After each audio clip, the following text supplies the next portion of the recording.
Good evening everyone, welcome to another live episode of our show जिसको हम कहते हैं द परी शो, जिसमें हम आपकी बुद्धिमत्ता को थोड़ा सा बढ़ाने की बात करते हैं और जिसमें हम आपके जीके का बेहतरीन विकास करते हैं बिना किसी लाग लपेट के। हम आपसे बहुत ही इंपॉर्टेंट डिस्कशन करते हैं जिसमें आपके देश की बात, आपके सभी फायदों की बातें और आपकी आमदनी से जुड़ी बातें भी हम इसमें करते हैं।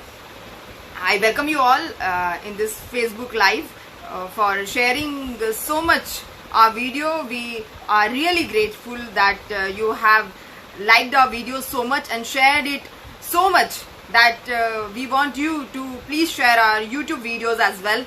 Our video YouTube channel is Pari Talks to Desh Ki Janta, and all the videos are available there. You please join our YouTube channel. Press the subscription button and bell icon. Whenever then there is a video posted, it can reach to you and it can be available to you to watch. And please share, keep sharing, and keep making a live and very knowledgeable society with us, that we are on the mission. आज की खबरों की बातें करते हैं। सबसे पहले हम शुरुआत करते हैं कि इम्पोर्टेंट क्या खबर है हमारे यहाँ पर। आजकल जो ट्रेंड चल रही है, आजकल मैं ट्विटर पे बहुत ज़्यादा एक्टिव है और जो खबरें ट्विटर पे चल रही है वो कुछ इस तरह से है कि कंगना रनावत ने जो सारे ही बड़े प्रोडक्शन हाउसेज है और जितने भी हीरोज हैं उन सबको लकड़ बग्घा कह डाला है। कंगना रनावत का कहना है कि सारे जो हीरोज हैं ये लकड़ बग्घे की तरह है, वो एक ही साथ चलते हैं और अपने पर्सनल फायदों के लिए चलते हैं। किसी भी नए हीरो या किसी भी नई लड़की को उभरते हुए देखना इनको पसंद नहीं आता है और ये नेपो किड्स है जिनको ये सपोर्ट कर सकते हैं। उसके अलावा अगर कोई भी लड़का सुशांत जैसा आता है या कोई भी लड़की अगर कंगना रनावत जैसी आती है मार्केट में तो उसका कड़ा विरोध किया जाता है। इन लोगों को बहुत ज्यादा तकलीफ होती है इस तरह के नए बच्चों से। जो नई लड़की आती है उसका यौन शोषण किया जाता है। जो भी नई लड़की आती है उसका यौन शोषण किया जाता है, उसको उसके साथ में कई रातें गुजारी जाती है, उसके बाद भी उसको रोल नहीं दिया जाता है। कई बार जो नए लड़के आते हैं सुशांत सिंह की तरह उसको अंडर एस्टिमेट किया जाता है, उसको भारी धमकियां दी जाती है, उसको इंडस्ट्री से उसका पत्ता काटने के लिए कोशिश की जाती है। उल्टे पुल्टे उसके लिए इंटरव्यूज स्टारडस्ट में छापे जाते हैं, उल्टे सीधे नामों से बुलाया जाता है। जैसे जो आलिया भट्ट की माँ है सोनी राजदान ने सुशांत सिंह को ड्रग एडिक्ट कह डाला और डिप्रेशन का शिकार कह डाला। और तो और महेश भट्ट साहब जो डिप्रेशन की दुकान के सबसे बड़े सरताज थे, उन्होंने जो अपनी बेटी और अपनी बीवी के आगे किसी भी लड़की का कोई टैलेंट नहीं समझते, उनके हिसाब से सिर्फ उनकी बेटी के अंदर टैलेंट है। उनकी जो भी बीवी रही होगी, शायद सोनी राजदान है, और भी पता नहीं कितनी एक्ट्रेसेस उनकी बीवी रही है या गर्लफ्रेंड, पता नहीं ढेरों रही होगी, हजारों गर्लफ्रेंड्स रही होगी, हजारों शादियां रही होगी। तो उन हजारों शादियों में से और उन हजारों गर्लफ्रेंड्स में से, हालांकि हम लोगों में से शायद किसी के मम्मी डैडी के इतने सारे अफेयर्स नहीं होंगे जितने इनके मम्मी डैडीज के अफेयर्स होते हैं कि लिस्ट गिनते हम लोग थक जाते हैं। और वैसे ही इन हीरोज का नाटक होता है। 50-55 साल की उम्र में भी इनकी इतनी गर्लफ्रेंड्स होती है कि देखते ही बनता है। मतलब ऐसा लगता है कि ये इंडस्ट्री कम चला रहे हैं और हम कह सकते हैं कि गर्लफ्रेंड्स बनाने या वाइफ बनाने के मिशन ये ज्यादा चला रहे हैं। हर मूवी के साथ में कम से कम 2 गर्लफ्रेंड या 1 वाइफ तो इनकी बनी जाती है। तो कंगना रनावत ने जो कहा है, वो कंगना रनावत जो कहना चाहती है वो मैं आपसे कहना चाह रही थी कि कंगना रनावत का कहना है कि ये 50-55 साल के जो लकड़ बग्घे जैसे हीरो है वो किसी भी लड़के को उभरने नहीं देना चाहते हैं। जैसे कि मैंने आपको बताया किस तरह से महेश भट्ट साहब ने परवीन बॉबी की तरह सुशांत सिंह को ड्रग एडिक्ट कह दिया था, डिप्रेशन का शिकार कह दिया था, वैसा ही अब आलिया भट्ट की मम्मी, मतलब महेश भट्ट की सेकंड वाइफ, थर्ड वाइफ, पता नहीं कौन सी वाइफ है, वो भी उसको सुशांत सिंह को कहीं डिप्रेशन का शिकार लिख रही है, सुशांत सिंह को ड्रगिस्ट लिख रही है। तो इस तरह की जो हरकतें हैं वो बॉलीवुड वाले करते हैं और फिर एक के बाद एक आप नए नाम लेते जाइएगा। उनके साथ में आपको 2 वाइफ और 3 गर्लफ्रेंड्स मिनिमम मिलेगी और अब जाके सुशांत का कैरेक्टर असासिनेशन कर रहे हैं, कंगना का कैरेक्टर असासिनेशन कर रहे हैं। और इनका यही काम होता है कि नई लड़कियों को सुलवाना और नए लड़कों को परेशान करना, मेंटली टॉर्चर करना, स्टारडस्ट में उल्टा पुल्टा लिखना, उनकी फिल्मों को जो है रिलीज ना होने देना, उनकी फिल्मों को थिएटर तक नहीं जाने देना। जैसे सुशांत सिंह की फिल्म ड्राइव जिसमें उन्होंने बहुत ही सुंदर अभिनय किया है, उसको उन्होंने OTP प्लेटफॉर्म पे रिलीज कर दिया। तो OTT प्लेटफॉर्म पे रिलीज करने का हालांकि कोई सेंस नहीं था। जब सुशांत से कॉन्ट्रैक्ट हुआ था ड्राइव के लिए तो OTT प्लेटफॉर्म पर रिलीज ना करने के लिए बात हुई थी और थिएटर में रिलीज करने के लिए फिल्म की बात हुई थी, लेकिन बाद में करण जौहर ने अपनी मर्जी से उसको OTT पे रिलीज कर दिया। शायद सुशांत को मेंटली कन्विंस कर रहे होंगे कि आप थिएटर के लायक नहीं हैं, आप अगर हीरो बनेंगे तो आप थिएटर के लिए नहीं चलेंगे। जहां पर 55-60 साल के सलमान खान, शाहरुख खान बिक जाते हैं, वहां पर सुशांत जैसा यंग लड़का जो है बिकने के लायक नहीं है।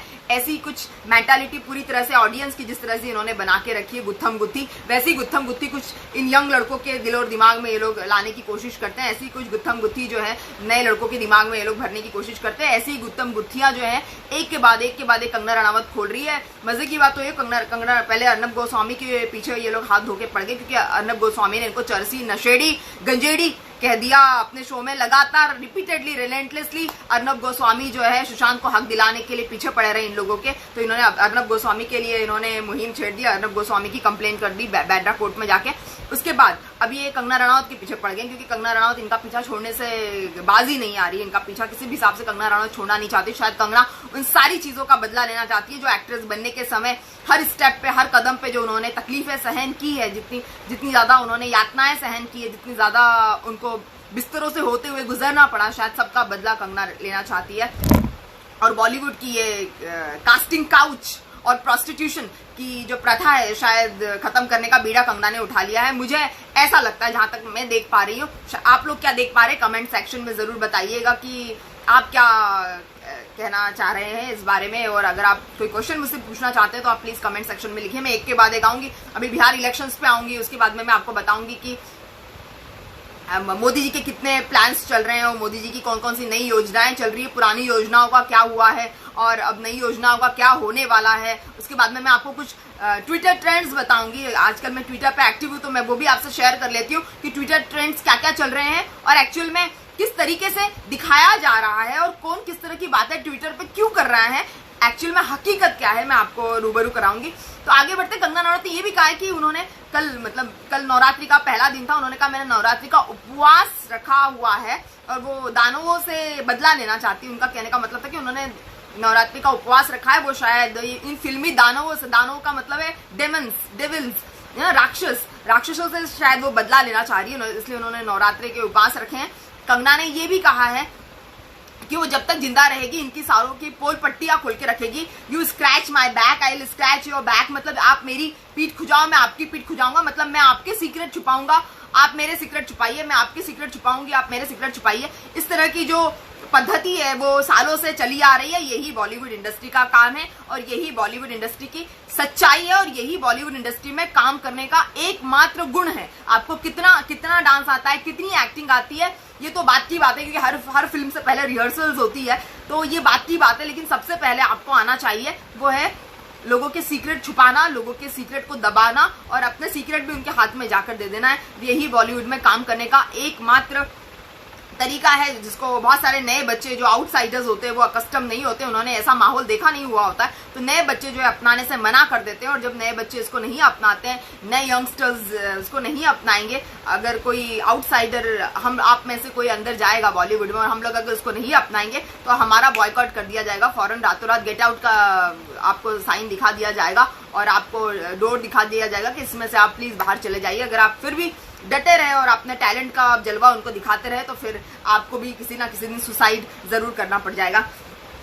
तो ऐसे ही कुछ जो कंगना रनावत ने जो मुहिम चलाई है, मुझे लगता है कि ये इसी तरह की मुहिम है जिसमें लगातार वो नॉनस्टॉप ट्विटर पे ट्रेंड करवा रही है अपने वीडियोस, लगातार उनके वीडियोस ट्रेंड हो रहे हैं और वो बता रही है कि वो जल्दी ही मुंबई आ रही है और वो कह रही है कि ये पप्पू गैंग उन्होंने कह डाला है, पता नहीं वो उद्धव ठाकरे को कह रही है या बॉलीवुड वाले को कह रही है, तो वो कह रही है कि पप्पू गैंग मुझे बहुत मिस कर रही है, तो पप्पू गैंग आप मुझे मिस मत करिए, मैं बहुत जल्दी मुंबई आ रही हूँ। इस तरह की कुछ बातें कंगना रनावत कह रही है जो मतलब बहुत ज्यादा तंज वाला एक स्टेटमेंट, बहुत ज्यादा घुमाव फिरावदार बातें उन्होंने की है।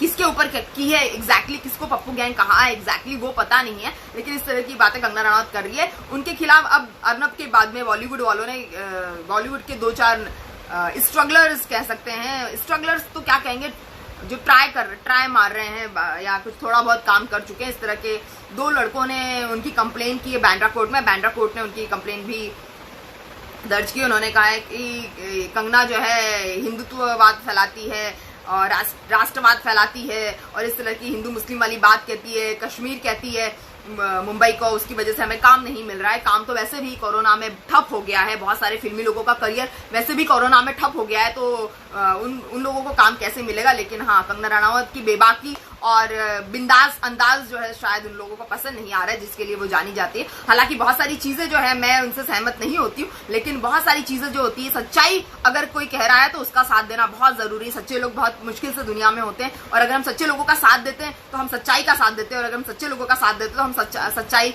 को सपोर्ट करके अपने आप को, अपनी जेन्युइनिटी बता रहे हैं, अपने आप को जेन्युइन साबित कर रहे हैं। तो मैं भी चाहती हूँ कि आप लोग भी इस तरह के सच्चे लोगों का साथ दो और सच्चाई का साथ दो। उसमें किसी व्यक्ति विशेष को मैं महत्व देने की बात नहीं करी, किसी व्यक्ति विशेष का साथ देने के लिए मैं नहीं कह रही हूँ, लेकिन हाँ, जो व्यक्ति सच बोल रहा है उसका साथ हमें जरूर देना चाहिए। आपको भी देना चाहिए, मुझे भी देना चाहिए। इस बार जो उन्होंने कहा है मेरे ख्याल से काफी हद तक सही कहा है। बॉलीवुड की जो कहानी हमने सुनी थी, कहीं से उड़ते उड़ते हमारे पास में खबरें आई थी, वो उड़ती उड़ती कहानी जो है कंगना रनावत ने उसमें मोहर लगा दिया, स्टैंप लगा दिया है। वो जो स्टैंप है, वो स्टैंप जो है वो इनसाइडर का स्टैंप है इस बार। मतलब कंगना रनावत जो आज से मेरे ख्याल से 14-15 साल 16 साल से काम कर रही होगी, 16-17 साल से काम कर रही है ऑल टुगेदर, पूरा टोटल मिला के 17 साल से वो बॉलीवुड वालों के इन्हीं लोगों के सर्कल में घूम रही है। आदित्य पंचोली से अगर स्टार्ट करेंगे तो, हालांकि उनके पहले भी उनके मित्र रहे हुए हैं बॉलीवुड के, जो डायरेक्ट कनेक्शन वाले मित्र रहे हैं कंगना के, उससे पहले भी। लेकिन अब आदित्य पंचोली से स्टार्ट कर ले तो मेरे ख्याल से 16-17 साल से कंगना इन लोगों की इनसाइडर बन चुकी है, उसी सर्किल में घूम रही है, उसी कॉन्टैक्ट, उसी लॉबी में घूम रही है। जो लॉबिंग वाला चक्कर होता है, वो लॉबिंग वाला चक्कर होता है कि अगर आपकी लॉबी में 10 हीरोइन है तो घूम फिर के कैरेक्टर को देख के उन्हीं 10 हीरोइनों में या 5 हीरोइनों में वही कैरेक्टर घूमते रहते हैं, वही रोल घूमते रहते हैं। उसी में से कंगना भी एक थी।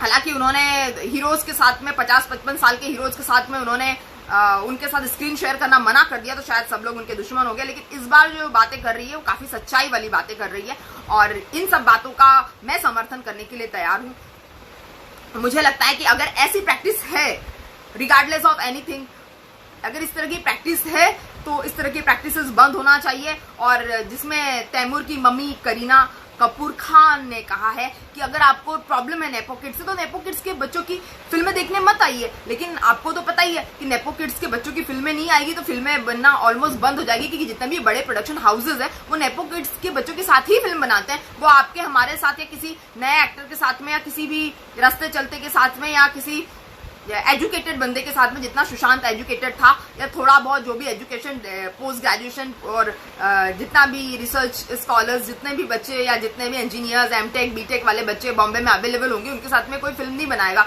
हालांकि वो टैलेंटेड बच्चे, वो एजुकेटेड बच्चे, वो मोस्ट क्वालिफाइड बच्चे इन 12वीं पास नेपो किड्स से बहुत अच्छी एक्टिंग कर सकते हैं, आई एम वेरी श्योर। क्योंकि एजुकेशन आपको कहीं ना कहीं मैच्योरिटी और उस तरह का एक्सपेरिमेंटल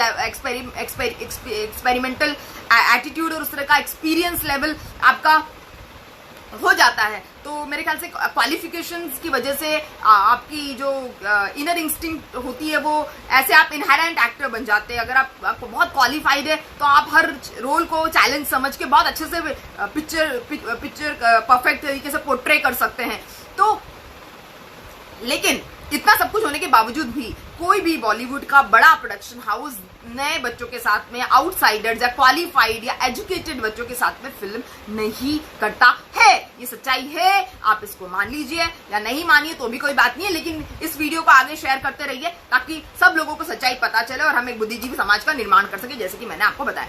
खैर आगे बढ़ते हैं। उसके बाद में गोदी मीडिया ने जो भी खबरें दिखानी थी, गोदी मीडिया उन खबरों को नहीं दिखा रहा है।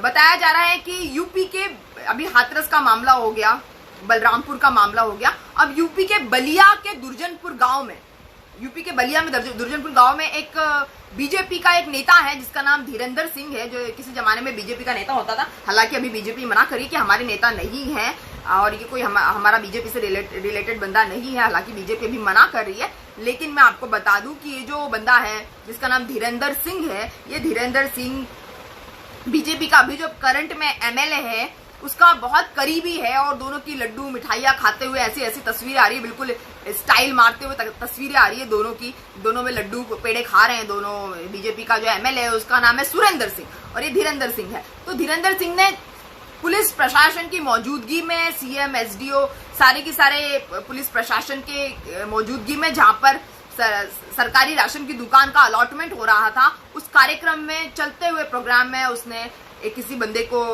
गोली मार दी, उसका मर्डर कर दिया। उसके घर वालों का ऐसा बताना है कि ये जो सुरेंद्र सिंह है, बीजेपी का नेता जो है, वही उसको, धीरेंद्र सिंह को भगाने के लिए जिम्मेदार है। इसी की वजह से उसको फरार करवा दिया गया धीरेंद्र सिंह को। और सुरेंद्र सिंह जो ये वही है जिनका बड़ी बड़ी सी शक्ल, लकड़ बग्गे जैसे ये बंदा एक तरह की बातें करता है। कहीं भी कोई कंट्रोवर्सी होती है, इसमें जाके अपना मुंह डाल देता है और ये बातें करने लगता है कि नहीं, अगर रेप हुआ है तो लड़की की गलती है, ऐसे कपड़े पहनना चाहिए, वैसे कपड़े पहनना चाहिए, लड़कियों को ऐसे चलना चाहिए, वैसे चलना चाहिए, ऐसे उठना चाहिए, वैसे उठना चाहिए, ऐसे बैठना चाहिए, लड़कियों को माँ बाप ने ऐसा सिखाना चाहिए, लड़कियों को वहां नहीं जाना चाहिए, यहाँ नहीं जाना चाहिए, खेत में नहीं जाना चाहिए, मार्केट में नहीं जाना चाहिए, कॉलेज नहीं जाना चाहिए, लड़कियों को अपने ऑफिस नहीं जाना चाहिए। इस तरह की बातें ये बंदा सुरेंद्र सिंह लगातार करते रहता है। आप देखेंगे हर घटना के बाद में इसके उल्टे सीधे बयान आते हैं। पहले विकास दुबे का कांड हुआ, फिर लगातार रेप हो रहे हैं, अपहरण हो रहे हैं, लगातार कहीं ना कहीं छापेमारी हो रही है। और ये सुरेंद्र सिंह जो अपने ऊट पटांग से बयान उन सब में दे रहा है। और यूपी का ये बड़ा लकड़ बग्गे नुमा या अजीब सा एक नेता है जो धीरेंद्र सिंह का सपोर्ट कर रहा है। और ये कह रहा है कि धीरेंद्र सिंह ने अपने बचाव में गोली मार दी, कोई बात नहीं, मारने दो गोली। तो इस तरह की बातें जो है राम राज्य में चल रही है। मोदी जी का जो राम राज्य है वो इसी तरह का राम राज्य है। मैं आपको बता दूं तो ये जो राम राज्य चल रहा है, काफी अच्छे लेवल का राम राज्य यूपी में चल रहा है। लगातार इस तरह के रेप की और मर्डर की और अपहरण की खबरें आ रही है, जो मैं आपको लगातार बता रही हूँ।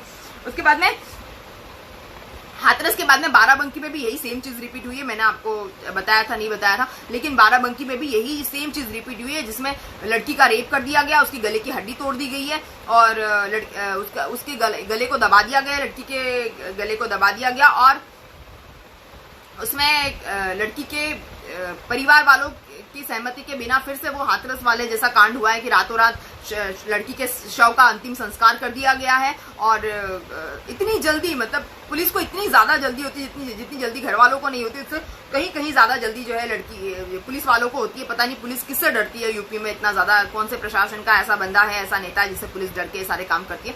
तो पुलिस किसी भी हालत में इस तरह से रातों रात लड़कियों के शव को, जिनके रेप हुए उन लड़कियों के शव को घर में रखने नहीं देना चाहती है और फौरन लगा उनका बिना पोस्टमार्टम की रिपोर्ट आए हुए उनका अंतिम संस्कार कर दिया जाता है। और उनको मतलब जल्दी लड़की के शव को आग लगा दी जाती है। पता नहीं ऐसा क्यों करती है। तो सेम मामला ये जो है बाराबंकी का आया हुआ है मामला, जिस तरह का हमारा हाथरस का मामला था, जिसको पिछले हम लोग 25 मेरे ख्याल से 20-22 दिन से हम लोग डिस्कस कर रहे हैं। तो सेम चीज हो गया। लेकिन हाथरस की पीड़िता का जो भाई है संदीप सिंह, उसने कहा है कि उनको प्रशासन से या पुलिस से उनको पता नहीं किससे खतरा है। वो कह रहा है कि हमें यूपी में नहीं रहना, हमें दिल्ली ट्रांसफर कर दिया जाए। उन्होंने सरकार से रिक्वेस्ट की है कि उन्हें प्लीज दिल्ली भेज दिया जाए। वो चाहे परिणाम जो भी हो, चाहे जिस तरह से सीबीआई की जांच है, एसआईटी का गठन हुआ, एसआईटी की जांच रिपोर्ट आने वाली है। उन्होंने कहा कि एसआईटी की जो भी जांच रिपोर्ट आए, मगर वो सुरक्षित रहना चाहते हैं, सेफ रहना चाहता है, उनका परिवार सेफ महसूस नहीं कर रहा है। क्योंकि मैंने आपको बताया था जिस तरह से डीएम ने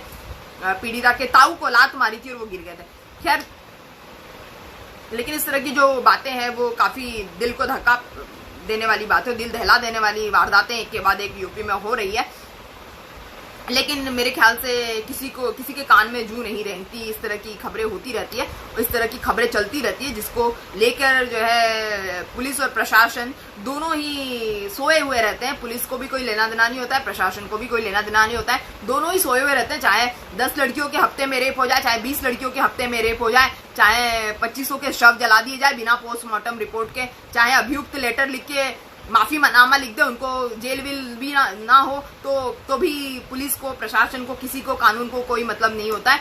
लड़कियों की इज्जत जो होती है वो बिल्कुल मिट्टी हो गई है यूपी के अंदर। तो इस तरह की चीजें सामने निकल के आ रही है, जो एक अपने आप में बहुत ही दिल दहला देने वाली बात है। अपने आप में एक दिल दहला देने वाला एक कारनामा यूपी में हो रहा है, और जो बहुत ही घटिया लेवल का कारनामा यूपी में हो रहा है। और इस तरह की लड़कियों की इज्जत और लड़कियों के सम्मान का जो रातों रात मर्डर किया जा रहा है, वो बहुत ही तकलीफ देह है। अगर हम सभ्य समाज के नागरिक हैं, वहां पर अगर हम सभ्य समाज में हैं जहां पर ईश्वर ने हमको उतनी ही धूप लड़कियों को दी है, उतना ही बारिश का पानी, उतना ही जो है हवा उतना ही पशु पक्षियों के लिए भी कुदरत ने दिया हुआ है। तो फिर ये पक्षपात हम लोगों ने समाज में क्यों कर लिया कि मर्दों के लिए कुछ और कानून है और स्त्रियों के लिए कुछ और कानून है, या महिलाओं के लिए कुछ और कानून है, और बालिकाओं को तो आप भूल ही जाइए, रेप भी हो जाए तो भी उनको जस्टिस नहीं मिलता है। तो इस तरह का कुछ नाटक यूपी में देखने के लिए हम लोगों को मिल रहा है, जो लगातार देखने के लिए मिल रहा है और जो बहुत ही तकलीफ देह है एक तरीके से, क्योंकि अगर लड़की का रेप हो जाता है तो उनको लगता है कि पता नहीं है ईश्वर का कोई अभिशाप है, रेप हो गया इसका तो कौन सी बड़ी बात है। तो इस तरह का जो एक माइंडसेट है वो पुलिस का और प्रशासन का लड़कियों के शव को जलाने के लिए, जो इतनी आतुरता ये लोग दिखा रहे हैं, इतना फटाफट जो लड़कियों का शव निकाल के जला देते हैं ये लोग, तो इस तरह से इनका एटीट्यूड नजर आ रहा है। खैर उसके बाद देखते हैं कि हमारा जो ऑनलाइन सेशन एक हुआ है मंत्रियों का, और जिसमें पत्रकार भी थे, मीडिया भी थे, उसमें एस जयशंकर ने सेना की स्थिति के बारे में बताया है, चीन के आक्रमण की और चीन के आक्रामक रवैये के बारे में बात की गई। तो इसमें एस जयशंकर ने बताया है कि एलएसी को चीन नहीं मानता, चीन ना ही लेह लद्दाख को भारत का हिस्सा मानता है। चीन समझता है कि लेह लद्दाख उसका हिस्सा है, लेह लद्दाख को यूनियन टेरिटरी मानने से चीन मना करता है। और एस जयशंकर ने यह भी बताया है कि चीन जो है पूरी तरह से युद्ध करने पे आमादा है और चीन किसी की बात सुनने के लिए तैयार नहीं है। चीन को कुछ भी हम लोग बातचीत कर लेते, दूसरे दिन चीन अपने सेम रवैये पे आ जाता है। हमने कम से कम 5 से 7 बैठकें चीन के साथ में करके देखी, ऑफिशियल लेवल पे, कमांडोज स्तर पे, विदेश मंत्रालय में, रक्षा मंत्रालय में हमने लगातार बैठकें की चीन के साथ में। लेकिन आज हम लोग देखेंगे कि 9 मई से लेकर 8 मई से लेकर 20 जून को हमारे 21 सैनिक मारे गए, 15 जून को 21 सैनिक हमारे मारे गए। उसके बाद से लगातार चीन का आक्रामक रवैया है, चीन किसी की बात सुनने को तैयार नहीं होता है। चीन नॉन स्टॉप हम पर हैमरिंग कर रहा है, हमले पे हमले कर रहा है, छोटे मोटे हम लोगों को उकसा रहा है युद्ध के लिए। और एस जयशंकर का कहना है कि वर्क इन प्रोग्रेस है, बातचीत चल रही है। कौन सा वर्क इन प्रोग्रेस है, क्या बातचीत चल रही है, क्या जारी है। और उन्होंने ये भी बताया कि जिस तरह से एलएसी पे सेनाएं इस बार जुटी हुई है, ऐसा पहले कभी नहीं हुआ। जिस तरह से सेनाएं एलएसी पे जुटी हुई है, बड़े ही कैप्चरिंग तरीके से सेनाएं जुटी हुई है और सेनाएं तैनात हैं, ऐसा पहले इतने दशकों में, 5 से 7 दशकों में ऐसा पहले कभी नहीं हुआ है, जो इस बार देखने को मिल रहा है। इस तरह की बातें जो है सामने आ रही है। उसके बाद में एक बहुत बड़ी खबर ट्रेंड हो रही है कि बार्क ने, broadcast authority of research council जो है, बार्क ने खबर जो हम टेलीविजन की जो रेटिंग को देखता है, टेलीविजन की टीआरपी रेटिंग को जो देखता है, बार्क काउंसिल जिनके जो चेयरमैन है पुनीत गोयंका है, जो सुरेश चंद्रा जो बीजेपी के इतने बड़े नेता है, उनका खुद का चैनल भी है, सुरेश चंद्रा के बेटे भी है, और पुनीत गोयंका जो है राज्यसभा सांसद भी है। तो पुनीत गोयंका जिसके चेयरमैन है, बार्क के चेयरमैन है पुनीत गोयंका, तो पुनीत गोयंका की जो ये बार्क की बात हम कर रहे हैं, ये काउंसिल जो है, समिति जो है, इसकी बात कर रहे हैं जो रेटिंग तय करती है टेलीविजन चैनलों की। इन्होंने बताया है कि 3 से 4 हफ्तों तक ये अब टीआरपी नहीं बताएंगे चैनलों की। तो फिर अब ये देखेंगे हम लोग कि कौन सा न्यूज चैनल सुशांत को जस्टिस दिला रहा है, कौन सा न्यूज चैनल जो है काम की खबरें दिखा रहा है। खैर ऐसा बार्क ने इसीलिए किया होगा कि जो जेन्युइन खबरें हैं, जो असली खबरें हैं, जो असली मसाला है, जो काम की खबरें हैं, जो हम जैसे इंपॉर्टेंट बातचीत कर रहे हैं, जो हम जो डिस्कशन कर रहे हैं, इस तरह की जो डिस्कशन है, जो हेल्दी डिस्कशंस है, जो खबरें नहीं कहेंगे लेकिन जो भी काम की बातें हैं, वो टेलीविजन चैनल कितना दिखा रहा है। खबरें तो खैर टेलीविजन चैनल्स दिखाते ही है, लेकिन हम जो आपसे बातचीत कर रहे हैं, ऐसे काम की बातचीत कितनी टेलीविजन चैनल कर पाते हैं और कितने काम के डिबेट हो पाते हैं टेलीविजन चैनल्स पे। आसाम में बाढ़ आ गई, उसके बाद अब हैदराबाद में बाढ़ आई हुई है, लेकिन कोई भी टेलीविजन चैनल उसको कवर करने के लिए तैयार नहीं है। बलिया में इतना बड़ा होमिसाइड हो गया, मतलब दिन दहाड़े गोली मार दी, उसके बारे में कोई डिबेट करने को तैयार नहीं है। लेकिन सुशांत सिंह के बारे में बात हो रही है, अर्नब गोस्वामी जी के चैनल के बारे में बात हो रही है। तो अर्नब गोस्वामी जी के चैनल के बारे में ऐसी बात हो रही है जैसे मतलब रिपब्लिक चैनल की साख से बड़ी दुनिया में कोई बात ही नहीं है। मतलब रिपब्लिक चैनल की जो शान शौकत, रिपब्लिक चैनल की जो आन बान शान, उसकी जो साख है, उससे बड़ी दुनिया में कोई बात ही नहीं है। हमारे पीएम क्या कह रहे हैं, हमारे देश में चाइना कितने आक्रमण कर रहा है, हमारे देश में कितनी 2 करोड़ लोगों की जो है बेरोजगार, सॉरी 2 करोड़ लोग बोल रही हूँ मैं, 10 करोड़ से ज्यादा मजदूर बेरोजगार हो गए हैं। और पिछले कुछ दिनों में 1.5 से 2 करोड़ व्हाइट कॉलर जॉब, जो मतलब परमानेंट वर्कर्स थे, जो जॉब में थे ऑफिस वर्कर्स थे, सारे बेरोजगार हो गए। तो इतनी ज्यादा 14-15 करोड़ की जो बेरोजगारी, उसके बारे में कोई बात नहीं कर रहा है। तो ये सारे मुद्दे जो है कोई डिस्कस करने को तैयार नहीं होता है। लेकिन हाँ, अर्नब गोस्वामी को टॉप कॉप, मुंबई का टॉप कॉप परमवीर सिंह जो है, उन्होंने अगर कुछ कहा है तो उसके बारे में हर चैनल बात करेगा और सबको ऐसा लगता है कि अर्नब गोस्वामी को सपोर्ट करके इनको कुबेर का खजाना मिल जाएगा। तो खैर अच्छी बात है, सपोर्ट करना चाहिए। लेकिन हाँ, हम यहाँ पर सब बातचीत करने के लिए बैठे हैं, इंपॉर्टेंट डिस्कशंस करने के लिए बैठे हैं, आपके थोड़े से जीके का और विकास करने के लिए बैठे हुए हैं और थोड़ा सा बुद्धिमत्ता को बढ़ाने के लिए बैठे हैं, बुद्धिमत्ता की प्रोग्रेस करने के लिए बैठे हैं। तो आगे बढ़ते हैं कि अगर आप पत्नी है किसी की और आप अगर घरेलू हिंसा का शिकार है तो आपके लिए अच्छी खबर है, क्योंकि अगर आप घरेलू हिंसा का शिकार हैं तो आप अपने सास ससुर के घर में शिफ्ट हो सकती है। ये पिछले थर्सडे को सुप्रीम कोर्ट का ऑर्डर्स है कि आप अपने सास ससुर के घर को अपना घर मान सकती हो। सास ससुर के घर पर भी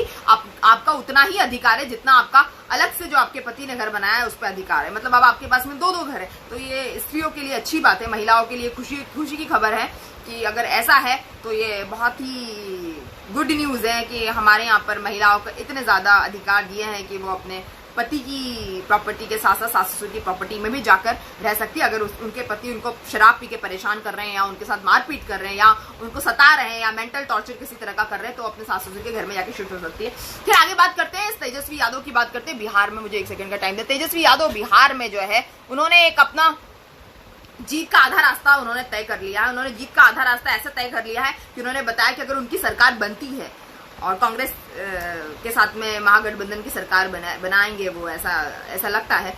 कांग्रेस और भी छोटी मोटी कई सारी पार्टियां हैं बिहार में जिनके साथ में महागठबंधन की सरकार, और सीएम उम्मीदवार जो है तेजस्वी यादव घर घर में अब हो गए हैं और नीतीश कुमार के नेतृत्व को कोई पसंद नहीं करता। तो एंटी इनकम्बेंसी के चलते नीतीश कुमार जो है इस बार उनका सीएम बनना थोड़ा डिफिकल्ट लग रहा है। लेकिन बीजेपी नीतीश कुमार के साथ ही है ऐसा बताया जा रहा है। अब वो कितना बाहरी तौर पर सही नजर आ रहा है, इंटरनली क्या चल रहा है, क्योंकि लगातार बीजेपी के सबसे बड़े समर्थक चिराग पासवान बुरी तरह से नीतीश कुमार की बुराई में लगे रहते हैं, बुरी तरह से नीतीश कुमार से एजिटेटेड रहते हैं और बार बार नीतीश कुमार के ऊपर हमलावर रहते हैं। तो चिराग पासवान, जो रामविलास पासवान जिनका पिछले हफ्ते निधन हो गया, उनके बेटे हैं चिराग पासवान, ऐसा बताया जाता है। चिराग पासवान बॉम्बे में भी हीरो बनने आए थे लेकिन चिराग पासवान को भी नेपोटिज्म के चलते चलने नहीं दिया गया, ऐसा बताया जाता है। खैर मुझे इसके बारे में ज्यादा पता नहीं होगा तो मैं बोलूंगी नहीं। तो बताया कि चिराग पासवान को मोदी जी का वो बहुत बड़े समर्थक है मोदी जी के, लेकिन नीतीश कुमार जी की जो जेडीयू पार्टी है, ये एलजेपी के है चिराग पासवान, नीतीश कुमार जी की जो पार्टी है जेडीयू, उन्होंने मोदी जी के फोटो को यूज करने से इलेक्शन कैंपेन में चिराग पासवान को मना कर दिया। तो चिराग पासवान कह रहे हैं कि नीतीश कुमार जी जो परेशान है, हैरान है और सोचते थे कि कहीं मैं मोदी जी का फोटो इस्तेमाल कर लूंगा तो मुझे फायदा हो जाएगा। चिराग पासवान जी का ये कहना है कि मैं मोदी जी का बहुत बड़ा समर्थक हूँ। इंडीड उन्होंने अपने आप को मोदी जी का हनुमान बता दिया। उन्होंने कहा कि अगर मेरा सीना चीर के देखोगे तो मेरे अंदर से मोदी जी ही दिखाई देंगे। मतलब बीजेपी के जो सबसे बड़े नेता हैं हमारे माननीय प्रधानमंत्री मोदी जी, वो कहते हैं और वो ये भी कहते हैं कि मुझे मोदी जी के फोटो को लगाने की जरूरत नहीं है। मैं मोदी जी का समर्थक हूँ, मोदी जी का प्रशंसक हूँ, मोदी जी के कामों को मैं पसंद करता हूँ, मोदी जी के कामों की मैं सराहना करता हूँ। तो मुझे मोदी जी का फोटो इस्तेमाल करने की जरूरत नहीं है। नीतीश कुमार को मोदी जी का फोटो इस्तेमाल करने की जरूरत है, क्योंकि नीतीश जी वो इंसान है जो बार बार मोदी जी की बुराई करते रहते हैं। और नीतीश जी वो इंसान है जिनको बिना मोदी जी के फोटो लगाए उन्होंने कुछ काम ऐसा किया नहीं है कि जो बिना मोदी के फोटो लगाए उनकी पार्टी जो है इलेक्शन में दबदबा बना सके। तो इस तरह की बातें चिराग पासवान कह रहे हैं। चिराग पासवान ने ये बात केंद्रीय मंत्री प्रकाश जावड़ेकर, हमारे सूचना प्रसारण मंत्री प्रकाश जावड़ेकर ने उनको वोट कटुआ कहा था। इसलिए उन्होंने कहा कि हम लोग वोट कटुआ नहीं है। चिराग पासवान ने कहा अगर हम वोट कटुआ होते हैं तो बीजेपी इतने सालों से हमारा साथ क्यों देती, हम वोट कटुआ नहीं है। उन्होंने कहा है कि देखिए जैसे ही नीतीश कुमार ने जैसे ही हम नीतीश कुमार से अलग हो गए, हमने किसी भी मोदी जी के या मेरे किसी भी प्रत्याशी ने, चिराग पासवान के हिसाब से उनके किसी भी प्रत्याशी ने मोदी जी के फोटो का इस्तेमाल नहीं किया। उन्होंने अपने आप को मोदी जी का हनुमान बताया है। उन्होंने कहा है कि मुझे, मेरे दिल में मोदी जी है, मुझे मोदी जी का फोटो लगाकर इलेक्शन जीतने की जरूरत नहीं है। और वो अपना इंडिपेंडेंट विधानसभा चुनाव वो लड़ रहे हैं, उनकी पार्टी एलजेपी जो है लड़ रही है। लेकिन उन्होंने कहा कि अगर नीतीश कुमार जो जेडीयू के नेता है, अगर वो बीजेपी के साथ जीत जाते हैं, नीतीश कुमार मान लो जीत जाते हैं और अगर सीएम बनते हैं तो वो एनडीए के साथ में नहीं होंगे, मतलब वो भी फिर इस तरफ तेजस्वी यादव के तरफ शिफ्ट हो जाएंगे लगता है दूसरी महागठबंधन की सरकार में, लेकिन वो एनडीए में शामिल नहीं होंगे, एनडीए के साथ वो नहीं रहेंगे, जिसमें जेडीयू बीजेपी जैसी पार्टियां हैं वो नीतीश कुमार को मुख्यमंत्री बनाने के लिए वो एनडीए के साथ में वो नहीं रहेंगे अगर नीतीश कुमार जीत कर आते हैं। खैर ये तो हमारी सारी बातें होगी, लेकिन बिहार में राजनीतिक के जो समीकरण है हमेशा जाति के आधार पर होते थे। ऐसा पहली बार हुआ है कि बिहार में राजनीतिक समीकरण जो है इस बार रोजगार के आधार पर हो रहा है, लेकिन बिहार की जनता को शिक्षा भी चाहिए, क्योंकि शिक्षा की जो स्थिति है बिहार में वो बहुत ही ज्यादा खराब है। तो तेजस्वी यादव ने अपने पत्ते खोल दिए। तेजस्वी यादव ने बिहार की जनमानस को समझाया है। उन्होंने देखा है कि बिहार में जो बेरोजगारी की दर है वो 10.4% हो गई है, जो कि बहुत सारे स्टेट्स में सबसे ज्यादा है, बताते हैं 10.4%। और पूरे देश की हमारी जो बेरोजगारी दर अभी जो है कोरोना में वो करीब 6% बेरोजगारी की दर बढ़ चुकी है, जो पिछले दशकों में सबसे ज्यादा बेरोजगारी की दर हमारे देश की है। तो जो तेजस्वी यादव उन्होंने बताया कि अगर हमारी सरकार आती है तो सबसे पहले दिन पहली बैठक में हम जो है वो साइन करेंगे 10 लाख नौकरियों पे, 10 लाख की नौकरियों पे हम साइन करेंगे। अगर हमारी सरकार आती है तो सबसे पहले दिन पहले कैबिनेट की बैठक में हम 10 लाख युवाओं को रोजगार देंगे। युवाओं के फॉर्म्स की भी फीस नहीं लगेगी, जो उनको सर्विस के लिए जो फॉर्म भरना पड़ता है उसके लिए जो फॉर्म निकलता है 400-500 रुपए जो भरने पड़ते हैं वो सरकार खुद भरेगी। तेजस्वी यादव की अगर सरकार बनती है तो आरजेडी की सरकार बनती है तो वो खुद फीस भरेंगे और उनको अपने एग्जामिनेशन सेंटर तक जाने का पैसा भी आरजेडी की सरकार खुद देगी, ऐसा तेजस्वी यादव ने कहा है। तेजस्वी यादव ने यह भी कहा अगर हमारी सरकार आती है तो हम बिजली से रिलेटेड हर समस्या को दूर करेंगे, किसानों के कर्ज माफ कर देंगे और किसानों की सारी समस्या दूर करेंगे और हम प्रदेश में जितने भी युवा हैं उनके लिए स्वरोजगार का भी उनका अवसर प्रदान करेंगे। मतलब युवाओं के रोजगार के लिए तेजस्वी यादव काम करना चाहते हैं। तेजस्वी यादव ने यह कहा है कि नीतीश कुमार ने कुछ भी नहीं किया, नीतीश कुमार के पास में सिर्फ बहाने हैं और काम कुछ नहीं है, लेकिन ऐसा बताया जाता है कि नीतीश कुमार की सरकार जो है किसी तरह के उद्योग धंधे भी लगा नहीं पाई बिहार में, इसीलिए बिहार की जनता को पलायन करना पड़ा, बिहार के नवयुवकों को पलायन करना पड़ा। तो तेजस्वी यादव ने कहा क्योंकि नीतीश कुमार सरकार किसी तरह की उद्योग धंधे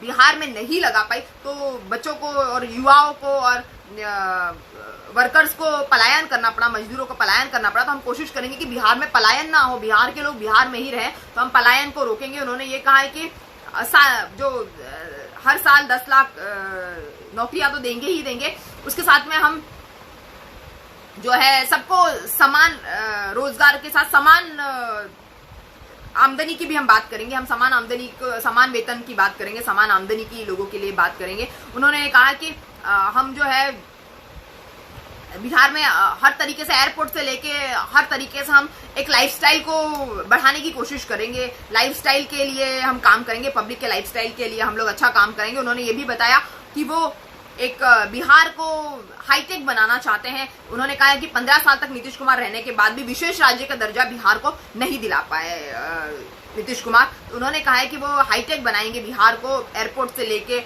रेलवे से लेके बस स्टॉप से लेके हर चीज को हाईटेक बनाएंगे। तेजस्वी यादव उन्होंने ये भी बताया है कि वो बिहार को विशेष राज्य का दर्जा दिलाने में कमर कस चुके हैं और वो बिहार को एक बेहतरीन स्टेट बनाएंगे वो, और दलितों के लिए अच्छा काम करेंगे। जो बिहार में दलितों की स्थिति है उसके लिए भी वो अच्छा काम करेंगे। इस तरह की बातें जो है उन्होंने की। मैं आपको बता दूं कि बिहार में मतदाताओं के कुछ कम से कम 8 करोड़ मतदाता हैं, जिसमें बहुत सारे मतदाता जो यंग है और जो इस तरह का महागठबंधन का जो घोषणा पत्र है उसमें यंग लोगों को बहुत ज्यादा अट्रैक्ट किया हुआ, उसमें यंग लोगों को जो है बहुत ज्यादा सुविधा देने की बात की। जाहिर है कि अगर यंग लोगों को रिझाने में तेजस्वी यादव कामयाब हो जाते हैं तो तेजस्वी यादव इलेक्शन की आधी पारी तो खेल चुके हैं। अगर युवाओं को रिझाने में वो कामयाब हो जा रहे हैं तो, और मेरे ख्याल से काफी हद तक वो युवाओं को रिझाने में कामयाब है, क्योंकि आज का युवा नौकरी चाहता है, आज का युवा बेहतरीन शिक्षा चाहता है, आज का युवा समझता है कि कौन बड़ी बड़ी बातें सिर्फ कर रहा है और कौन एक्चुअल में काम कर रहा है, कौन सा नेता एक्चुअल में काम कर रहा है, कौन सी पार्टी एक्चुअल में काम करी। क्योंकि बताया जाता है कि बड़े बड़े वादे करने वाली बड़ी बड़ी पार्टीज जो है सिर्फ युवाओं को विश्वसनीयता में रखकर उनका वोट ले लेती है और फिर कुछ काम नहीं करती। तो इस बार हमारा युवा जो है सतर्क हो गया है, संभल गया है, और इसका अंदाजा सारे राजनीतिक दलों को मेरे ख्याल से हो गया है। लेकिन आपको पता है जब चुनाव आते हैं तो सभी राजनीतिक दल इस तरह की बातें करते हैं, उसमें कितनी सच्चाई है और कितनी अच्छाई है ये तो वक्त ही बताएगा कि किस तरह की बातें जो है तेजस्वी यादव कर रहे हैं और किस तरह का काम जो है तेजस्वी यादव करेंगे, तो वक्त ही बताएगा। लेकिन अभी तक तो लग रहा है कि तेजस्वी यादव अपना आधा काम चुनाव जीतने का निपटा चुके हैं और वो लगातार युवाओं को अपने खेमे में ले रहे हैं। मैं आपको बता दूं बिहार में उम्मीदवार जो है, चुनाव उम्मीदवार भी काफी यंग है। पिछले साल भी देखा गया था कि 3500 यंग उम्मीदवार थे बिहार में, और जिसमें से 1100 के आसपास जो यंग उम्मीदवार ही चुनाव जीते थे। अगर तेजस्वी यादव चुनाव जीतते हैं तो मेरे ख्याल से वो विधानसभा चुनाव जीतने के बाद में सबसे कम उम्र के सीएम शायद तेजस्वी यादव रहेंगे, और अगर रहते हैं तो ये बड़ी अच्छी बात होगी। मतलब it's a good thing, it's not a bad thing. Congress ने भी अपना घोषणा पत्र जारी कर दिया। कांग्रेस ने 28 सीटों पर उपचुनाव लड़ने की बात की। कांग्रेस ने कहा है कि कमलनाथ सरकार अगर सत्ता में आती है और कमलनाथ सरकार अगर जीतती है तो अपनी उसी तरह की पिछली पारी की तरह जो आज से 3 साल पहले की उनकी पारी थी, तो उन्होंने कहा है कि वो आगे आने वाले 3 सालों में मध्य प्रदेश का भविष्य बदल के रख देगी। उन्होंने कहा है कि जब से शिवराज सरकार आई हुई है तब से शिवराज सरकार ने 7 महीनों में सिर्फ नारियल ही फोड़ा है और कोरोना संक्रमण का जम के मजाक उड़ाया है शिवराज सरकार ने। शिवराज से बड़ी बड़ी बातें करते हैं लेकिन किसानों के लिए काम नहीं करते। शिवराज सरकार में सबसे ज्यादा किसानों ने आत्महत्या की है। किसान परेशान है, लाचार है, मजबूर है, और मजदूरों का भी कुछ यही हाल है। कमलनाथ सरकार ने 52 बिंदुओं का चयन किया है अपने संकल्प पत्र में। 52 बिंदुओं का एक वचन पत्र उन्होंने जारी किया। उन्होंने कहा है कि अगर बीजेपी सरकार काम करती तो मध्य प्रदेश की हालत, इतने सारे उद्योग धंधे के होने के बाद भी अगर बीजेपी सरकार थोड़ा भी काम करती, इतने सारे उद्योग धंधे, प्रीतमपुर जैसी इंडस्ट्रियल एस्टेट होने के बावजूद भी मध्य प्रदेश इतना पिछड़ा आदिवासी राज्य नहीं होता। लेकिन अब कमलनाथ सरकार ने कहा है कि हमारी सरकार जो है अगर आती है, कांग्रेस सरकार अगर आती है तो हम लोग लग के काम करेंगे। 52 बिंदुओं का उन्होंने संकल्प पत्र जारी किया है। उन्होंने ये कहा है कि पिछली बार भी जब 974 मुद्दे थे उनके संकल्प पत्र में, उन्होंने कहा है कि मात्र 11 महीने में हमने 574 मुद्दे जो है 574 मुद्दों पे काम कर लिया था, मात्र 11 महीने में। उस समय भी, तो इस समय भी वो ऐसी ही कुछ काम करेंगे। उन्होंने कहा है कि हमारी सरकार के आने के बाद में मध्य प्रदेश की जनता को किसी तरह का शिकायत का मौका नहीं मिलेगा। उनकी हर बात, हर तकलीफ को सुना जाएगा। अब देखते हैं कि जनता कमलनाथ सरकार का कितना साथ देती है। और ये उन्होंने कल ही सुरेश पचौरी जो पूर्व केंद्रीय मंत्री थे जो मध्य प्रदेश में अवेलेबल थे, उनकी उपस्थिति में इन्होंने ये 52 बिंदुओं का 52 पॉइंट्स का संकल्प पत्र या वचन पत्र उन्होंने उसका लोकार्पण किया। और उन्होंने बताया है कि उनकी जो सरकार है वो ध्यान भटकाने पे विश्वास नहीं रखती है। बीजेपी जो है ध्यान भटकाने वाली सरकार। उन्होंने कहा कि बीजेपी से अगर कार्यकलापों के बारे में पूछा जाए, बीजेपी से अगर पूछा जाए कि आपने क्या काम किया, तो बीजेपी सिर्फ चीन और पाकिस्तान की बात करती है, जबकि कांग्रेस सरकार जो है पूरी तरह से काम करती है। वो कहते हैं कि कांग्रेस सरकार जिन भी राज्यों में है, उन राज्यों में अगर छोटी भी खबर हो जाती है तो बड़ा चढ़ा के टेलीविजन चैनल्स और बीजेपी वाले उसके बारे में बात करते हैं। लेकिन यूपी में अगर कोई घटना हो जाती है तो उसके बारे में बहुत छोटे यूट्यूबर्स या छोटे लेवल के लोग बात करते हैं, लेकिन बड़े चैनल्स यूपी के बारे में बात नहीं करते हैं। महाराष्ट्र, केरला में अगर ऐसा कुछ हो जाता है, छत्तीसगढ़ में अगर ऐसा कुछ हो जाता है, कोई भी बड़ी घटना हो जाती है, कोई एक्सीडेंट ही हो गया है, कोई रेप ही हो गया है, उसके बारे में, राजस्थान में अगर ऐसा होता है, तो इन राज्यों में जहां पर कांग्रेस की सरकार है वहां पर बड़ा चढ़ा के पब्लिसिटी होती है। लेकिन हाँ, जिन राज्यों में बीजेपी की सरकार है उन राज्यों का बाल भी बाका कोई नहीं कर सकता और उन खबरों को दबोच दिया जाता है, दबा दिया जाता है। इस तरह की कुछ बातें निकल के सामने आई है और ये सारी बातें ट्रेंडिंग भी हो रही है। कि आगे बढ़ते हैं कि राहुल गांधी जो है इस बार स्टार प्रचारक बनेंगे बिहार में, और राहुल गांधी ही नहीं, उनके अलावा प्रियंका गांधी वाड्रा भी स्टार प्रचारक रहेगी। एक तरफ चिराग और नीतीश के झगड़े हो रहे हैं और दूसरी तरफ कांग्रेस की तरफ से लंबी चौड़ी लिस्ट स्टार प्रचारकों की आ गई है जो लगातार बिहार में इलेक्शन कैंपेन में संबोधित करेंगे, पब्लिक को संबोधित करेंगे।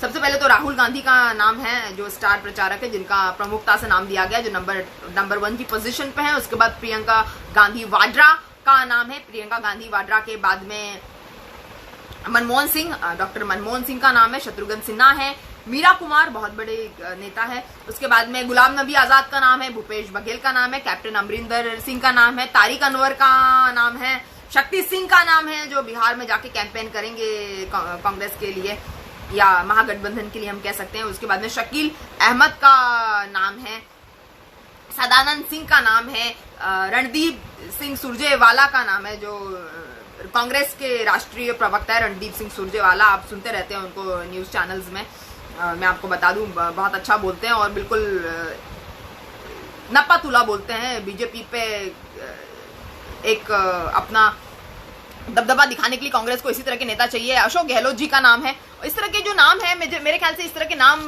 बहुत ज्यादा इस तरह के नाम जो है वो सुनने में आ रहे हैं, देखने में आ रहे हैं। ऐसा लग रहा है कि मुझे 1 सेकंड का टाइम देना। इस तरह के जो नाम आ रहे हैं काफी देखने सुनने में आ रहे हैं और बताया जा रहा है कि कांग्रेस ने इस बार बीजेपी को टक्कर देने के लिए एक मतलब बड़ा ही फुल प्रूफ प्लान बनाया है। इतना फुल प्रूफ प्लान बनाया है कांग्रेस ने इस बार कि कांग्रेस ने इस बार पूरा मतलब जड़ से उखाड़ फेंकने के लिए बीजेपी को प्लान बनाया है। और शायद बिहार में इस बार बीजेपी की हालत पतली हो सकती है, बीजेपी की जो हालत है खस्ता हो सकती है, हम कहते हैं जैसे नाम जो बोलचाल की भाषा में, तो बीजेपी की हालत इस बार खस्ता हो सकती है और बीजेपी को इस बार करारी जो है हार का सामना करना पड़ सकता है और एक बिल्कुल कट्टर जो है कह सकते हैं हम पूरा कठोर टक्कर जो है वो कांग्रेस की तरफ से मिलने वाली, क्योंकि इतने सारे प्रचारक अगर जाके प्रचार करेंगे तो सही है। सचिन पायलट भी उनमें से एक है, मैं आपको बता दूं। तो डेफिनेटली बीजेपी के लिए मुश्किलें आ सकती है क्योंकि बीजेपी के पास में इतने ज्यादा लंबी लिस्ट अनुभवियों की वहां पर प्रचार करने के लिए नहीं है जितनी लंबी लिस्ट कांग्रेस ने जारी कर दी है। और आपको तो पता ही कि कैसे राहुल गांधी लगातार, मैं अपनी वीडियोस में बात करी किस तरह से राहुल गांधी लगातार पीएम मोदी जी का मजाक उड़ा रहे हैं, उनके ऊपर एक के बाद एक तंज कस रहे हैं और राष्ट्रवाद और ये हिंदू मुस्लिम वाली जो राजनीति है बीजेपी की वो शायद डगमगाती हुई कहीं नजर आ रही है। ऐसा लगता है कि ये हिंदू मुस्लिम और ये सब जातिवाद राष्ट्रवाद के नाम पे ये जो बीजेपी अपना खेल खेलती आई है और लोगों से वोट लेती आई है, शायद ये कहीं ना कहीं जाके ये राजनीति का जो उनका समीकरण है वो डगमगाया हुआ है, खराब होता हुआ प्रतीत हो रहा है। खैर ये तो वक्त ही बताएगा, हम नहीं कह सकते इसमें, हमारा काम है आगे बढ़ना। अब बात करते हैं अर्नब गोस्वामी के चैनल की। तो अर्नब गोस्वामी के चैनल की बात करते हैं कि आज सुबह 11 बजे अर्नब गोस्वामी ने अपना बाहर निकल के बता दिया कि जो रिपब्लिक टीवी चैनल है उसने कोई गफला नहीं किया है। बार की तरफ से उन्होंने एक लेटर लिखा था, सीईओ ने, रिपब्लिक चैनल के सीईओ ने बार को लेटर लिखा था कि क्या हमारी तरफ से कोई गफला हुआ है या हमारी तरफ से कोई गफला अगर हुआ है तो हमें लेटर क्यों नहीं दिया गया बार की तरफ से, या बार ने हमसे डॉक्यूमेंट्स क्यों नहीं मांगे, या हमें इस तरह का समन बार की तरफ से क्यों नहीं भेजा गया। जिस तरह से बॉलीवुड वालों ने हमको समन भेजा, जिस तरह से हमें परमवीर सिंह ने बदनाम करने की साजिश की है और परमवीर सिंह ने हमारे लिए प्रेस कॉन्फ्रेंस भी की है।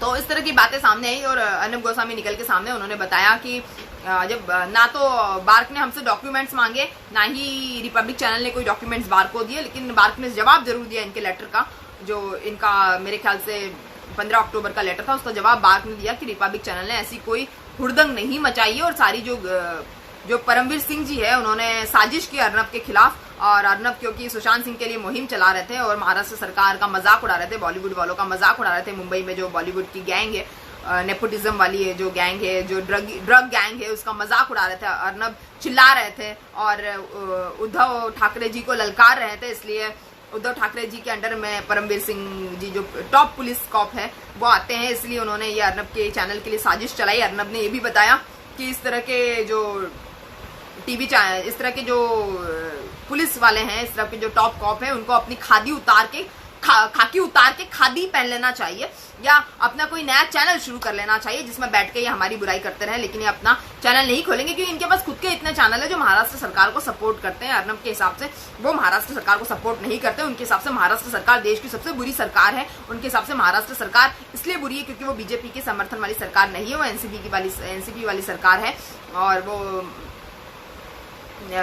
इस तरह की महाराष्ट्र सरकार को पसंद नहीं करते हैं। और अर्नब ने भी बताया है कि परमवीर सिंह को उद्धव ठाकरे जी ने, परमवीर सिंह जो हमारे टॉप कॉप है, मुंबई पुलिस के टॉप कॉप को उद्धव ठाकरे ने इनका इस्तीफा मांग लेना चाहिए, इनकी वर्दी मांग लेना चाहिए। और इनको अगर इतना ही शौक है हमारा मजाक उड़ाने का, हमारे चैनल पर गंदगी फैलाने का, पुलिस डिपार्टमेंट के नाम पे धब्बा है परमवीर सिंह। इन्होंने ये भी बताया है कि परमवीर सिंह ने गंदगी फैला दी है। पुलिस डिपार्टमेंट जो झूठ को पकड़ने के लिए जाना जाता है, वो पुलिस डिपार्टमेंट के ऊपर इन्होंने धब्बा लगा दिया और ये खुद झूठे हैं, ये खुद फर्जी है, ऐसा अर्नब गोस्वामी का कहना है। खैर ये तो बाद में पता चलेगा हकीकत क्या है, थोड़े दिन और जाने दीजिए। लेकिन बार्क का बाद में लेटर आया कि जो इनकी कॉन्फिडेंशियल इन्फॉर्मेशन थी, आपस में बातचीत है, वो लेटर जो इन्होंने पब्लिकली चैनल पे जाके इन्होंने डिस्प्ले में लगा दिया है। और आज सुशांत सिंह का डिबेट हालांकि नहीं चला, थैंक गॉड सुशांत सिंह को जस्टिस नहीं मिला, लेकिन वो जो लेटर था, वो लेटर जो है अर्नब ने पब्लिक कर दिया है। और वो लेटर पब्लिक करने की वजह से बार्क के जो चेयरमैन है पुनीत गोयनका, उन्होंने भी कहा है, और भी बार्क की तरफ से नाराजगी बताई गई है कि वो बहुत ज्यादा नाराज है। पुनीत गोयनका जो है बहुत ज्यादा नाराज है, जो चेयरमैन है, मैंने आपको बताया सुभाष चंद्रा के बेटे Puneet Goenka,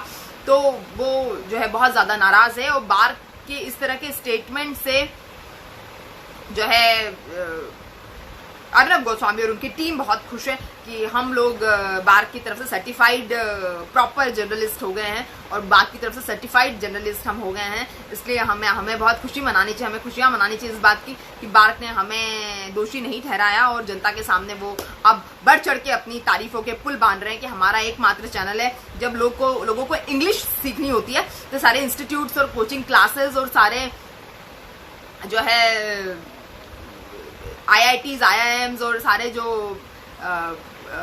public private institute coaching classes सब बंद हो गए हैं, और सारे यूट्यूब ट्यूटोरियल्स वाले जो ट्यूटर्स है वो खत्म हो गए हैं। और बस अर्नब गोस्वामी का एकमात्र चैनल है जो इंग्लिश सिखाने के लिए यह मुहिम चला रहा है, और जिनको इंग्लिश सीखनी है वो अर्नब गोस्वामी का चैनल देखता है। इसलिए अर्नब गोस्वामी का इंग्लिश चैनल भी चल निकला है। इस तरह की बातें जो है उनके चैनल में बताई गई, जो मैंने सुनी है, जो मेरे को पता चला है रिपब्लिक चैनल के बारे में, वो मैं आपको बता रही हूँ। खैर एक और बात करते हैं जिसके बारे में कोई बात नहीं करा, नेशनल कैपिटल दिल्ली में।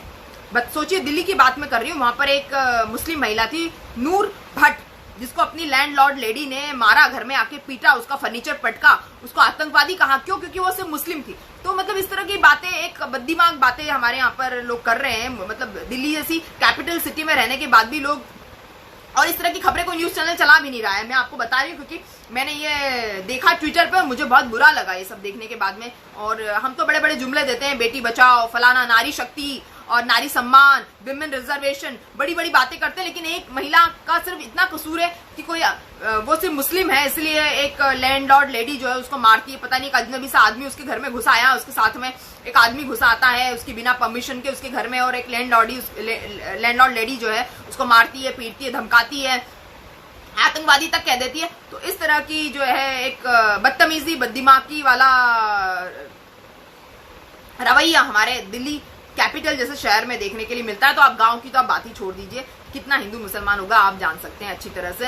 हिंदू या मुसलमान होना इतना ज्यादा महत्व नहीं रखता, महत्व रखता है कि आप अपने दिमाग को किस तरह से ट्रेन करते हैं, और अपने आप को किस तरह से ग्रूम करते हैं, अपनी सभ्यता को किस तरह से अपनाते हैं, और किस तरह से लोगों का भी सम्मान करना सीखते हैं, वो ज्यादा इंपॉर्टेंट है। फिर आगे कहते हैं कि कुछ टेलीविजन चैनल जो है वो इस तरह से कहते रहते हैं कि उनको डिफेमेशन उनके लिए कर दिया गया है। उनको जो है इस तरह से बार्क की तरफ से तो कोई लेटर नहीं आया है, लेकिन उनको टीआरपी का फर्जीवाड़ा कहा गया है। फलानी एजेंसी हंसा उनको बदनाम करी, ये उनको बदनाम करी, वो मतलब सब जगह बदनामी का तांडव चल रहा है सोशल मीडिया पर, और टेलीविजन चैनल मिला के सब जगह बदनामी का तांडव चल रहा है। लेकिन इसके बीच में खबर आ रही है कि संदीप सिंह, जिन्होंने अलीगढ़ पिक्चर बनाई, जिन्होंने सरबजीत बनाई, जिन्होंने मोदी पिक्चर बना दी, इसमें विवेक ओबेरॉय साहब जिन्होंने मोदी का रोल निभाने की बात की, निभाया है, निभाने की मैं कह रही थी, हिम्मत की है।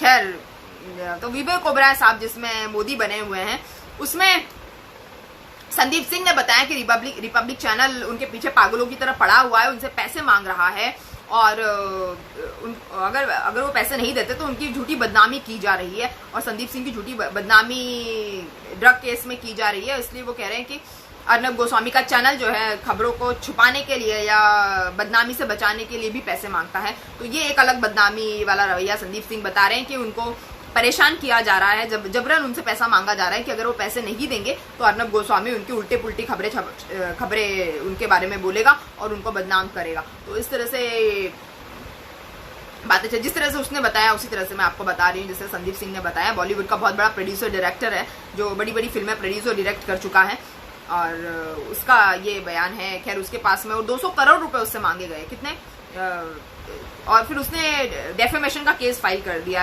रिपब्लिक भारत के लिए, जिसमें उसने 200 करोड़ की मानहानि का केस दायर किया है। जहां तक मैंने पढ़ा और सुना है कि 200 करोड़ रुपए की मानहानि का केस, डेफेमेशन का केस उन्होंने अर्नब गोस्वामी के अगेंस्ट में फाइल कर दिया है। अच्छी बात है, अर्नब गोस्वामी 200 करोड़ दे देंगे तो अच्छी बात है, नहीं मिलेंगे तो भी कोई बात नहीं, केस तो चलता रहेगा। अर्नब गोस्वामी जी है, उनका तो कोई कुछ बिगाड़ नहीं सकता है। खैर आगे बढ़ते हैं कि हमारे देश में है कि मोदी जी एनआरसी लाओ, मोदी जी एनआरसी लाओ। अरे मोदी जी एनआरसी कैसे लाएंगे, जब एनआरसी का डेटा कैसे लेंगे, जब हमारे यहाँ पर कोविड में कितने लोग मरे हैं। हमारे यहाँ पे हमारी सरकार के पास में, मैंने आपको एक वीडियो बताया, आप देख सकते हो उस वीडियो में, हमारी सरकार के पास में किसी भी चीज का डेटा नहीं है। कोई भी अगर हम बात करते हैं, हमारी सरकार एक ही बात कहती है, नो डेटा अवेलेबल। जब हमारी सरकार के पास किसी चीज का डेटा ही नहीं है तो सरकार कहां से एनआरसी का डेटा लेकर आएगी। तो मोदी जी एनआरसी लेकर आओ, इस तरह की भी एक मुहिम छिड़ी हुई है सोशल मीडिया पे। और जो मुझे नेक्स्ट टू इम्पॉसिबल लगता है, जब हमारी सरकार के पास में इतने इंपॉर्टेंट मुद्दों पर कोई डेटा है ही नहीं, जब नो डेटा अवेलेबल है, चाहे आप किसी भी डिपार्टमेंट में किसी भी सेक्टर में आप चले जाइए, हमारी सरकार एक ही राग अलापती है, नो डेटा अवेलेबल, या डेटा अवेलेबल रखना उनका काम नहीं है। इस तरह की बातें हमारी सरकार में की जाती है। तो आप भूल जाइए कि आपको किसी तरह का डेटा एनआरसी का मिलेगा। और मेरे ख्याल से अब तो हमारे यहाँ की पर कैपिटल जीडीपी भी हमारे यहाँ की बांग्लादेश से और पाकिस्तान अफगानिस्तान से गिर चुकी है। तो मेरे ख्याल से जो जहाँ है, पाकिस्तान में है, बांग्लादेश में है, कम से कम कुछ खा कमा लो, अपने बीवी बच्चों को पाल लो, इंडिया आने की गलती मत करो। मैं तो यही रिक्वेस्ट करूंगी, अगर पाकिस्तान में से कोई सोशल मीडिया पे, या अफगानिस्तान में से कोई, या बांग्लादेश में से कोई मेरे वीडियो को देखेगा, तो मैं यही कहूंगी कि आप प्लीज मत आइए, आप अपने बीवी बच्चों को पालिए, थोड़ा बहुत कमा लीजिए और वहीं खुश रहिए। आगे बढ़ते हैं कि जहां पर इतनी बड़ी बड़ी बातें हमारे यहाँ पर करते हैं, इतनी बड़े बड़े भाषण हमारे यहाँ पे चुनावी रैली में, वर्चुअल रैली में हमारे यहाँ पर हमारे मिनिस्टर्स दे रहे हैं, वहीं पर जो पीएम का संसदीय क्षेत्र है बनारस, वहां के बुनकरों ने जो है एक मुहिम चला दी है। बुनकर कहते हैं कि उनके पास में काम आगे बढ़ाने के लिए पैसा नहीं है, काम को आगे बढ़ाने के लिए उनके पास में बिजली का बिल तक भरने के लिए पैसा नहीं है। बिजली का बिल बहुत ज्यादा आ रहा है। पहले की सरकारों में एक फ्लैट बिजली का बिल बुनकरों का आया करता था। बुनकरों ने कहा है कि बिजली के बिल बढ़ने से वो बहुत ज्यादा परेशान है, और वो कहते हैं कि हमेशा उनके पास में 500 से 700 करोड़ तक का बिजनेस हर सीजन में अवेलेबल रहता है, लेकिन इस सीजन में उनके पास में करीब 80 से 100 करोड़ तक का डिमांड उनके पास में आया हुआ है डिलीवरी का, लेकिन वो डिलीवरी नहीं कर पा रहे क्योंकि उनके कारखाने बंद है, वो कारखाने चलाने में सक्षम नहीं है, बिजली का बिल भर पाने में सक्षम नहीं है। वो कह रहे हैं कि लगन के लिए और दुर्गा पूजा के लिए उनके पास में करीब अभी देखा जाए तो 200 करोड़ तक का ऑर्डर आ सकता था, लेकिन उनकी तरफ ना प्रशासन ध्यान दे रहा है, ना सरकार ध्यान दे रही है, उनकी डिमांड्स को माना नहीं जा रहा है। वो कह रहे हैं कि उनके पास पैसा नहीं है, वो माल नहीं ला पा रहे हैं, वो रंगाई नहीं कर पा रहे हैं, वो उनके खाने के लाले पड़े हुए हैं, माल तो क्या ला नहीं पा रहे हैं, उनके खाने के लाले पड़े हुए हैं। वो कह रहे हैं वो रंगाई भी नहीं कर पा रहे हैं, उनके पास में मटेरियल नहीं है, उनके पास में लाइट भी भरने के पैसे नहीं है, सरकार उनकी किसी भी हिसाब से मदद नहीं कर रही है। जब पूर्णबंदी लग गई थी, पूरा लॉकडाउन लग गया था, तब से उनकी हालत जो खराब हुई है, तो अभी तक उनकी हालत बहुत खराब है। वो कह रहे हैं कि दुर्गा पूजा में मात्र कुछ दिन बच गए हैं, लेकिन वो किसी भी तरह की साड़ियां या बनारसी साड़ियां जो वर्ल्ड फेमस है, किसी भी तरह की साड़ियां या किसी भी तरह का वो डिलीवरी देने में सक्षम नहीं है। तो वो सरकार से और प्रशासन से ये गुहार लगा रहे हैं और कि उनकी मदद की जाए, उनकी डिमांड्स को माना जाए। मगर मोदी जी जो जहां से वो चुनकर आए हैं, मोदी जी अपने ही संसदीय क्षेत्र में किसी तरह की बात सुनने को तैयार नहीं, जहां से मोदी जी खुद इलेक्ट होके पीएम बने हुए हैं, और एक बार नहीं 2-2 बार बने हुए हैं। स्मृति ईरानी भी वहीं से आती है, तो अमेठी से आती है, मैं यूपी की बात करी तो इस तरह से काफी सारे मिनिस्टर्स वहां से आते हैं, यूपी से आते हैं। और मैं बनारस की खासतौर पे बात करी तो बनारस के जो बुनकर है, जो पीएम के संसदीय क्षेत्र से आते हैं, उनकी तक कोई बात सुनने के लिए तैयार नहीं है। तो बाकी और लोगों की तो आप डिमांड्स की बात ही छोड़ दीजिए। तो ये गलत प्रेसिडेंट हमारे यहाँ पर एक तरीके से सेट हो रहा है कि जहां से पीएम आ रहे हैं, वहां के लोगों के खाने के लाले पड़े हैं, वो मदद की गुहार लगा रहे हैं, वो काम करने को तैयार है, वो सामान के लिए पैसा चाहते हैं, वो अपनी रोजी रोटी को आगे बढ़ाने के लिए पैसा चाहते हैं। उनके पास रंगाई के पैसे नहीं है, उनके पास में माल को डिलीवर करने के लिए पुख्ता इंतजामात नहीं है, उनके पास में लाइट बिल भरने के पैसे नहीं है, लेकिन उनकी कोई बात सुनने को तैयार नहीं है। तो ये सारी बातें जो है मतलब बता रहे हैं कि पिछले 8 महीनों में उनका जो है तीसरी बार काम बंद हो चुका है इन सारी सुख सुविधाओं की कमी की वजह से। पिछले 8 महीनों में उनका 3 बार काम बंद हो गया। बुनकरों की बात करें तो बुनकर हड़ताल पे हैं, लेकिन मोदी जी उनसे बात करने तक को तैयार नहीं है।